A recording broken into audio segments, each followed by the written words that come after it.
नमस्कार, मैं राजू और द हिंदू टॉक्स में आप सभी का एक बार फिर से स्वागत है।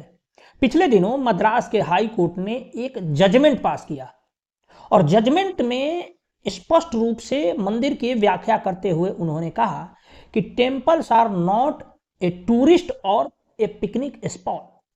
जी हाँ, मैंने जो शब्द कहे कि मंदिर कोई टूरिस्ट या पिकनिक का स्पॉट नहीं है, यही एग्जैक्ट वर्ड का इस्तेमाल किया है मद्रास के हाई कोर्ट ने। दरअसल सेंथिल कुमार नाम के एक व्यक्ति ने मद्रास हाई कोर्ट में एक पिटीशन डाली थी, जिसमें उन्होंने ऐसी अर्जी लगाई थी कि हमारे मंदिरों में जो अन्य मजहब, पंथ और जो भी अन्य कल्ट के लोग आ जाते हैं और आने के बाद हमारे मंदिरों और धर्म स्थलों की सैंक्टिटी को ठेस पहुंचाते हैं, वहां पर अपने मत और पंथ के अनुसार काम करने लगते हैं। जैसा कि आपने पिछले वर्षों में देखा होगा कि कई सारे ऐसे मंदिर भी थे जहां पर जाकर के कुछ लोग तथाकथित नमाज पढ़ने का प्रयास किए, हालांकि उनको फिर वहां से भगाया गया। फिर आप देखिए तो पुरी के जगन्नाथ मंदिर में, जो कि सदियों से ऐसा था कि वहां पर कोई दूसरा मत और पंथ वाला व्यक्ति नहीं जा सकता, वहां पे तथाकथित एक आईएएस ने, जो कि दूसरे पंथ से संबंधित थी, वो जा करके उनकी सैंक्टिटी को भंग करने का प्रयास किया। कई बार आप देखते हैं कि बहुत सारे हमारे धर्म स्थलों के पास केदारनाथ और बद्रीनाथ में जाकर के लोग रील्स और टिकटॉक शूट करने लगते हैं। इस तरीके के जो कृत्य होते हैं, उनको देखते हुए मंदिर की सैंक्टिटी को बचाने के लिए उनकी अपनी जो आत्मा होती है कोई भी हमारे धर्म स्थल की, उनको सिक्योर करने के लिए ही सेंथिल कुमार नाम के जो व्यक्ति थे उन्होंने पिटीशन डाली थी। उनकी बातों को सुनते हुए जो जज थे उन्होंने स्पष्ट रूप से ये आदेश दिया।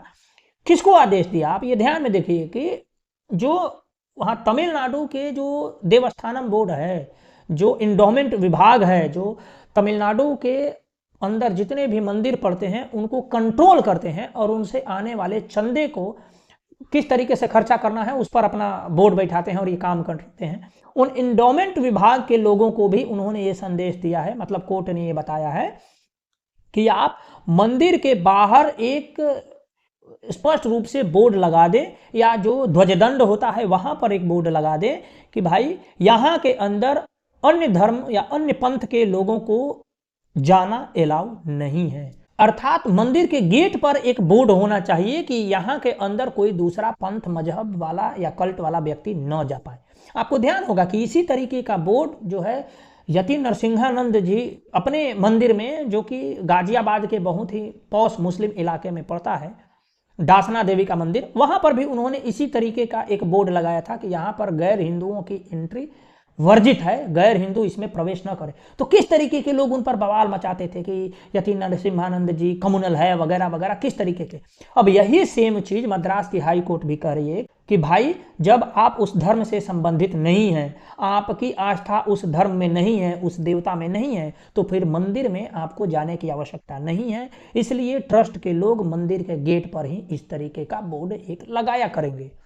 दूसरी तरफ आप देखिए कि अभी हाल के दिनों में ही, कल का ये खबर है कि तिरुपति तिरुमला देवस्थानम, जो कि तिरुपति बालाजी जो मंदिर है आंध्र प्रदेश में, उसका जो बोर्ड है, जो ट्रस्ट है, उनके पास एक हुसैन नाम के व्यक्ति ने एप्लीकेशन दिया कि भाई वो तिरुपति बालाजी के जो सेवादार होते हैं, जो 60-70 लोग होते हैं, जो पूरे मंदिर की साफ सफाई और उनकी सैंक्टिटी का ध्यान रखते हैं, उसमें वो व्यक्ति सेवा देना चाहता है, जो कि एक मुसलमान है, और वह अपना सेवा तिरुपति बालाजी के मंदिर में देना चाहता है, जो कि फ्री सेवा होती है। कोई भी उसमें अपना नाम दर्ज करा करके हिंदू सेवा दे सकता है।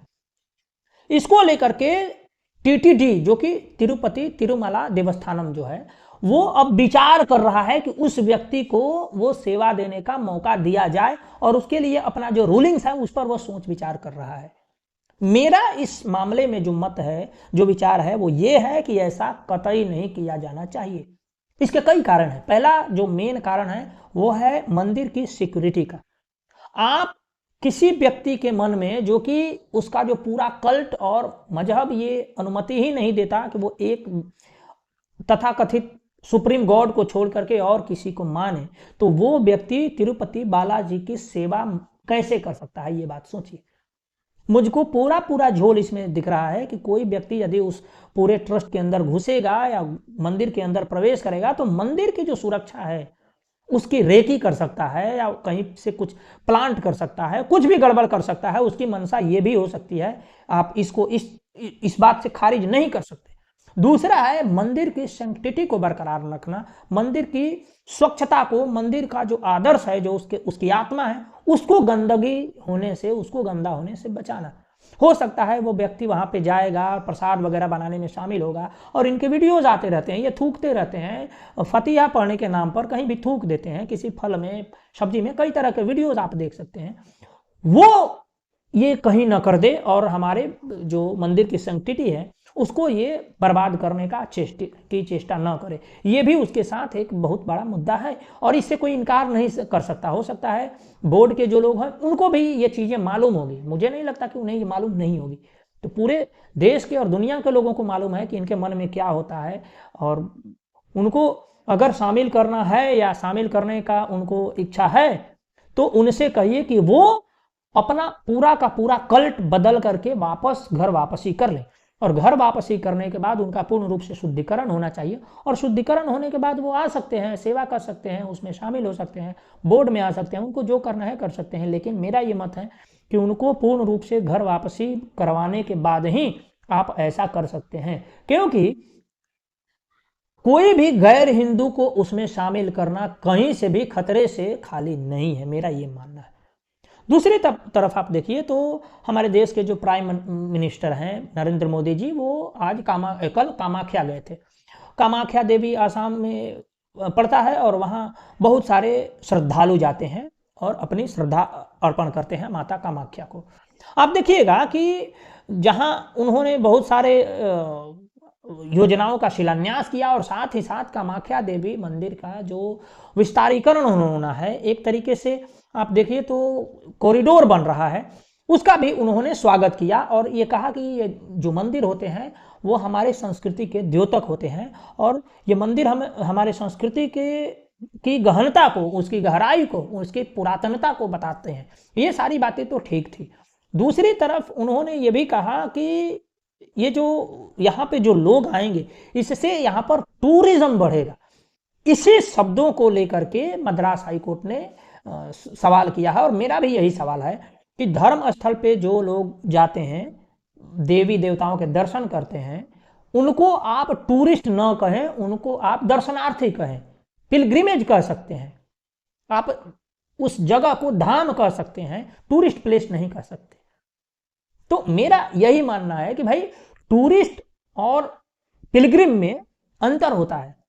टूरिस्ट जब जाता है किसी जगह पर तो वो उस जगह को एंजॉय करता है। उस जगह को एंजॉय करने का मतलब वहां पे जाता है, उसकी स्वच्छता का ध्यान वो न भी रखे तो भी चलता है, वहां मांस मदिरा और बहुत सारे कांड भी करे तो भी चलता है एक टूरिस्ट। लेकिन एक पिलग्रिम जो होता है, जो दर्शनार्थी होता है, जो अपने धर्म स्थल का और मंदिर का दर्शन करने जाता है, उसके ऊपर ये नैतिक जिम्मेदारी होती है कि वो अपने धर्म स्थल की मान मर्यादा, उसकी सैंक्टिटी, उसकी शुद्धता, उसकी पवित्रता का ख्याल रखे। वो कोई भी ऐसा काम न करे, मांस मदिरा वगैरह न खाए, जिससे उस मंदिर की या उस स्थान की पवित्रता पर कोई आँच आए। तो इसलिए टूरिस्ट और पिलग्रिम में अंतर करके ही आपको शब्दों का चयन करना चाहिए और निश्चित रूप से आप उन्हें टूरिस्ट न कहें, पिलग्रिम कहें, दर्शनार्थी कहें, और जो हमारे स्थल होते हैं उसको दर्शन स्थल कहें या धाम कहें तो ज़्यादा बेहतर होगा, क्योंकि उसी में हमारी आस्था होती है और उसी में हमारी जो ईमानदारी होते हैं या सत्यनिष्ठा होती है वो व्याप्त होती है। अन्यथा कोई भी टूरिस्ट होता है वो जाता है लेह मनाली लद्दाख वगैरह में जाता है, आप देखिए क्या करता है, वहाँ पे गंदगी भी करके आ जाता है। कई बार ऐसे वीडियोज आते हैं कि लोग जाते हैं वहाँ पर बहुत सारी गंदगी करके वापस आ जाते हैं। फिर सरकारों को और बहुत सारे ऐसे NGOs हैं उनको उस गंदगी को साफ करना पड़ता है। तो ये बहुत बड़ी बात है। और दूसरा मेरा रिक्वेस्ट रहेगा प्रधानमंत्री जी से कि जब भी आप कोई कॉरिडोर का उद्घाटन करें तो कॉरिडोर बनवाने के नाम पर उस मुख्य मंदिर के आसपास के जो छोटे छोटे मंदिर होते हैं उनको आप ना तोड़ें, जैसा कि आपने बनारस में किया था। बनारस में सैकड़ों साल मंदिरों को तोड़ा गया काशी विश्वनाथ कॉरिडोर बनाने के नाम पर। मैं इसके बिल्कुल ही खिलाफ हूँ।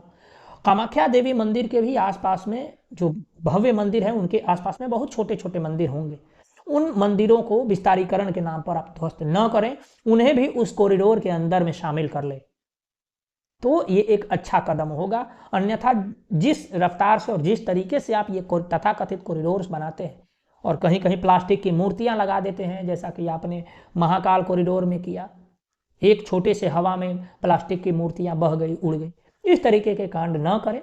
मेरा रिक्वेस्ट रहेगा, मंदिर का विस्तारीकरण आवश्यक है, लेकिन साथ में छोटे छोटे मंदिरों को बचा कर रखना भी आवश्यक है। आप क्या सोचते हैं वो मद्रास हाई कोर्ट वाले बयान पर, मद्रास हाई कोर्ट के निर्णय पर, या तिरुमला तिरुपति देवस्थानम के पास जो अभी एक अर्जी आई है एक मुसलमान द्वारा कि उन्हें भी तिरुपति बालाजी का जो सेवादार बनना है उसको लेकर के, या जो ये कॉरिडोर्स बनाने वाले जो मामले हैं और टूरिस्ट और पिलग्रिम को लेकर के जो विभेद हैं, उसमें आप क्या सोचते हैं? अपना विचार हमें कमेंट बॉक्स में अवश्य बताइए। अगर आपको ये वीडियो अच्छा लगा तो अपने दोस्तों को अवश्य शेयर करिए। आपका बहुत बहुत आभार। नमस्कार।